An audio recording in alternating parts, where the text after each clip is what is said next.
Hello, come in. This is a story about a girl named Yasmin.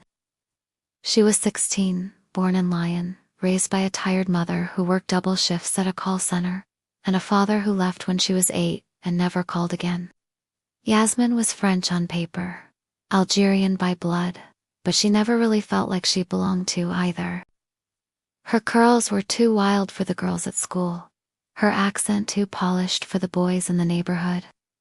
She spent most of her time alone, reading books and listening to her mother's old CDs. Edith Piaf when she felt sad, Khaled when she needed to remember who she was.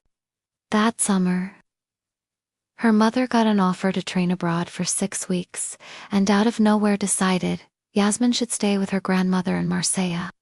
"You need to know where you come from," her mother said, stuffing her clothes into a suitcase like she couldn't wait to be gone. Yasmin had never met her grandmother. All she knew was that her name was Lala. She made couscous with her hands instead of a spoon. And she once swore never to step foot in mainland France again until her daughter left Algeria for good. Now Yasmin was going to live with her, in a crumbling apartment above a fish market in the old port, where the Mediterranean glittered like something out of a dream, and the air smelled like brine and diesel. The first time Yasmin saw Lala, she was wearing a faded jalaba, sitting on the floor cross-legged, crushing spices with a mortar and pestle. She didn't stand to hug her. She barely looked at her. "You look like your mother," she said. Except softer. It was not a compliment. The first week was unbearable. Lala woke before the sun, prayed, cooked in silence, then went to the market. She had no Wi-Fi, no TV, and no interest in entertaining a teenage girl who wore jeans with holes and rolled her eyes too much. Yasmin wandered the port aimlessly, sweating in the heat, texting friends who never replied. But then, one day, something shifted. She was sitting on the rooftop, trying to get signal, when she heard Lala humming downstairs. It wasn't a song she recognized. It was old, haunting, full of longing. Without thinking, she hummed along, matching the melody. Lala stopped. Then she came up the stairs slowly and asked, "Who taught you that?" "I don't know. I think Mama used to sing it when I was little." Lala nodded. Then she told her the song's name. It was called Ia Reabao, a traveler who leaves his homeland, searching for something better but never finds peace. From that night on, Lala began to speak more. She told stories not gently, not with a smile but like facts burned into her bones. About her village in Algeria. About the French soldiers. About leaving in the night with a baby on her back and nothing but flour and figs in her satchel. Yasmin listened, wide-eyed. Sometimes, Lala would ask her to help in the kitchen. Not the kind of help where she handed things. The kind where you touched, smelled, learned. "Food has memory," she said. "Even if you forget your name, your hands remember how to make home." They started going to the market together. People called Lala Madame Lorraine the Queen. She walked like she owned every stone on the street. Yasmin started walking taller too. She met a boy there. His name was Ian. He sold sardines with his uncle and had a scar on his chin from falling off a scooter. He spoke in a thick Marseille slang, and at first, she could barely understand him. But he made her laugh. He called her Princess de la Canicule, Princess of the Heatwave.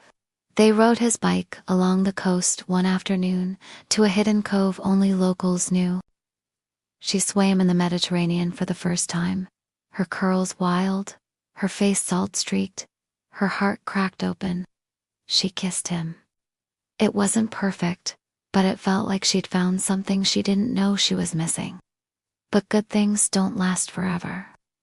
One evening, she overheard her grandmother arguing on the phone with her mother. The words were sharp and grateful, whitewashed, "Forgets who she is. Then, I won't let her make the same mistake you did." Yasmin stood frozen in the hallway. The next morning Lala didn't speak, just served mint tea and looked out the window like she was somewhere else entirely. Yasmin snapped. "I'm not your daughter," she said. "I'm not from here. I don't belong anywhere." Lala looked at her, her face softening for the first time. "Neither do I," she whispered. They didn't speak for 2 days. Then, on the third day, Lala gave her a box. Inside were photographs sepia-toned, sun-warped. Her mother as a girl, of a young Lala holding a chicken, of people whose names had long been buried but whose eyes looked exactly like hers. "I thought forgetting would protect me," Lala said. "But forgetting made me lonely. Don't let that happen to you," Yasmin cried. They hugged for the first time. Summer ended. Her mother returned, tanned and tired. She thanked Lala awkwardly. Yasmin noticed how they didn't look each other in the eye. On the train back to Lyon, Yasmin held the box in her lap like it might disappear if she blinked. At school, nothing had changed. She joined the poetry club. She started writing not in French textbooks, but on napkins and receipts and in the margins of her notebooks. About sea air. About figs. About a song that made her throat ache.